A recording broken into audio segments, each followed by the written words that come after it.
আসসালামু আলাইকুম, মাহির লাইফস্টাইল নতুন একটা ব্লগে আপনাদের সকলকেই স্বাগতম। তো আজকে আমি বানাতে যাচ্ছি আলু দিয়ে চিকেন। তো কীভাবে বানাচ্ছি পুরো ভিডিওটা দেখবেন, স্কিপ করবেন না। তো প্রথমে আমি মাংসগুলো খুব ভালোভাবে কেটে ধুয়ে রেখে দিয়েছিলাম। এরপর আমি ওতে হলুদ গুঁড়ো দিয়ে দিলাম, হলুদ গুঁড়ো পরিমাণ মতো দিয়ে দিলাম। এরপর আমি লবণ দিয়ে দিলাম পরিমাণ মতো। তো আজকে আমি আলু দিয়ে চিকেন রান্না করব, ঝোল করব পাতলা। কিভাবে রান্নাটা করছি আপনি পুরো ভিডিওটা আপনারা দেখতে থাকুন, স্কিপ করবেন না, তাহলে কিন্তু বুঝতে পারবেন না আমি কিভাবে রান্নাটা করছি। তো এরপর আমি দিয়ে দেবো এতে জিরে বাটা।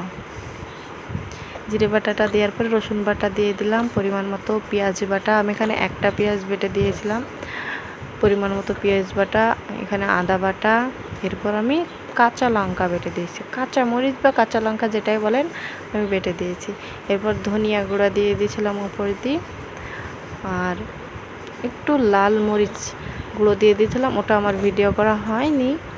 এরপর আমি সরষের তেল দিয়ে দিলাম একটু, পরিমাণ মতো বলতে গেলে একটুখানি দিয়ে দিয়েছি।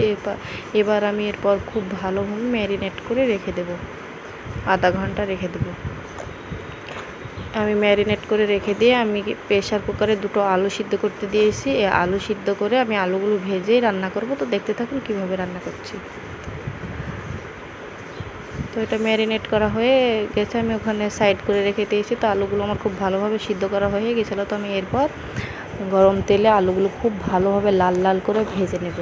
আলুগুলো সিদ্ধ করতে দিয়েছিলাম আমি, ওতে একটু লবণ দিয়েছিলাম আর হলুদ দিয়েছিলাম, তাই কালারটাও খুব ভালোই চলে এসেছে ভাজার পরে। দেখতে পাচ্ছেন আমার আলুগুলো সব ভাজা হয়ে গেছে।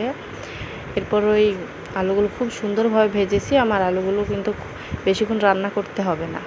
তো এরপর আমি ওই তেলেই আমি দিয়ে দিলাম দুটো তেজপাতা, আধখান করে ছিঁড়ে দিয়ে দিলাম।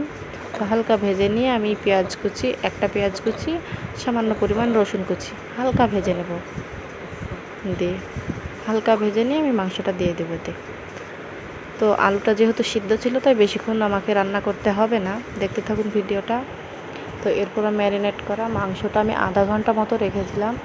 আপনারা এর থেকে বেশিক্ষণও রাখতে পারেন বা কম সময়েও রাখতে পারেন।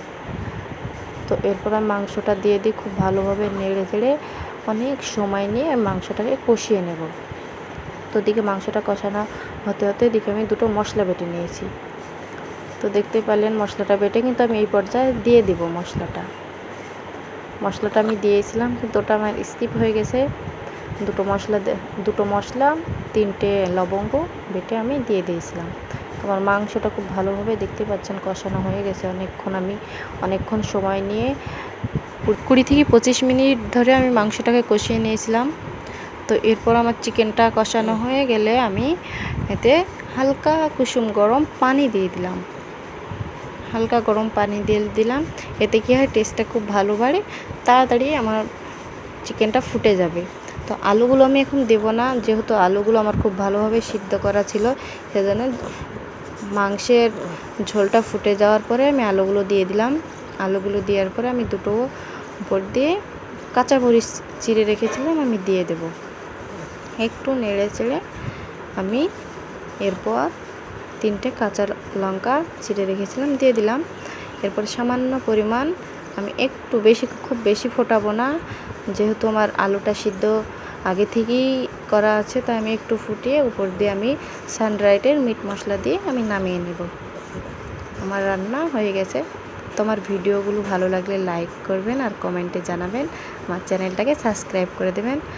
আজকে তাহলে আসি, নেক্সট আর একটা ব্লগে আবার দেখা হচ্ছে। ভালো থাকবেন, সুস্থ থাকবেন, আজ তাহলে আসি।